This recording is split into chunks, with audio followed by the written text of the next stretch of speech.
আপা আপনার কাছে আসতে চাই। স্যার যেমন ফাঙ্গাল ইনফেকশনের কথা বললো এবং বাড়ি যাওয়ার ব্যাপারটি বলল, যেটা দেখা যায় যে এই যে বাড়িতে যাচ্ছে অনেকক্ষণ ধরেই ঘামে, ব্যাকটেরিয়াজনিত বিভিন্ন ধরনের কিন্তু দেখা যায় স্কিনে সংক্রমণ হয়, ইনফেকশন হয় ফাঙ্গাস ছাড়াও। আবার একটা ডিহাইড্রেশন, পানি স্বল্পতারও একটা ব্যাপার থাকে। রোগীদেরকে কি আর কোনো উপদেশ পরামর্শ দিয়ে থাকেন কিনা এই সময়? এই সময়ে বিশেষ করে আর একটা সেটা হচ্ছে স্কেবিসটা হওয়ার চান্সেস অনেক বেশি থাকে। কারণ হলো যে ফাঙ্গাল ইনফেকশন তো স্যার যেটা বলেন ওভাবে তো হচ্ছেই, স্কেবিসটাও কিন্তু এই সময় খুব বাড়ে, কারণ এখানে মিক্সিংটা অনেক বেশি হয়।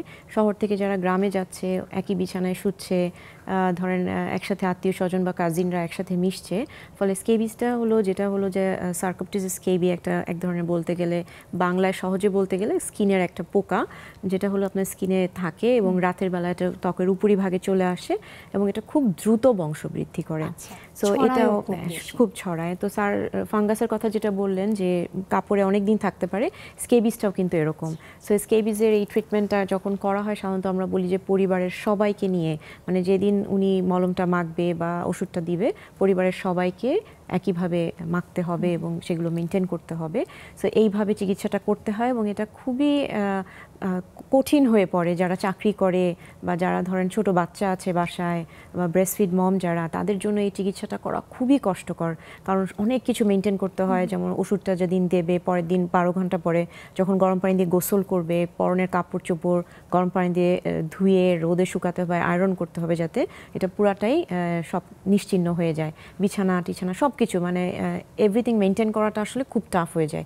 এবং যদি পরিবারে একজনেরও থেকে যায় জিনিসটা, এটা আবার রিকারেন্ট হতে থাকে। আসলে আপা কোনো বাংলা কিছু নেই, স্ক্যাবিসটা আমরা আসলে স্ক্যাবিস হিসেবেই বলে থাকে অনেকে। আচ্ছা, অনেকে খুজলি বলে থাকে। এবং এটা কিভাবে হয়, মানে একজন বুঝবেন কিভাবে যেটা তার হচ্ছে? যেমন ফাঙ্গাল ইনফেকশন স্যার বললেন যে লাল লাল হয়ে থাকবে, রিং এর মতো হয়ে থাকে। আসলে অ্যাকচুয়ালি এটা সাধারণত এটা কোনো প্যাটার্ন থাকে না। অনেক এমনও আমরা কিছু পেশেন্ট পাই যে শুধুমাত্র ইচিং হচ্ছে, কোনো ধরনের কোনো প্যাটার্ন না, বাট এটার স্পেসিফিক কিছু সাইট আছে।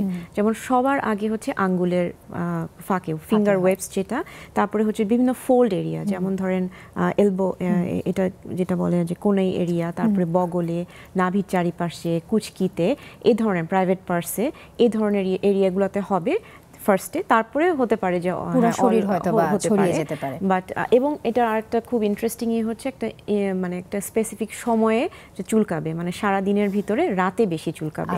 দিনে হতেও পারে চুলকানি, নাও হতে পারে, বাট রাতে অতিরিক্ত চুলকাবে যে পেশেন্টের ঘুমও ভেঙে যেতে পারে, এত চুলকাবে।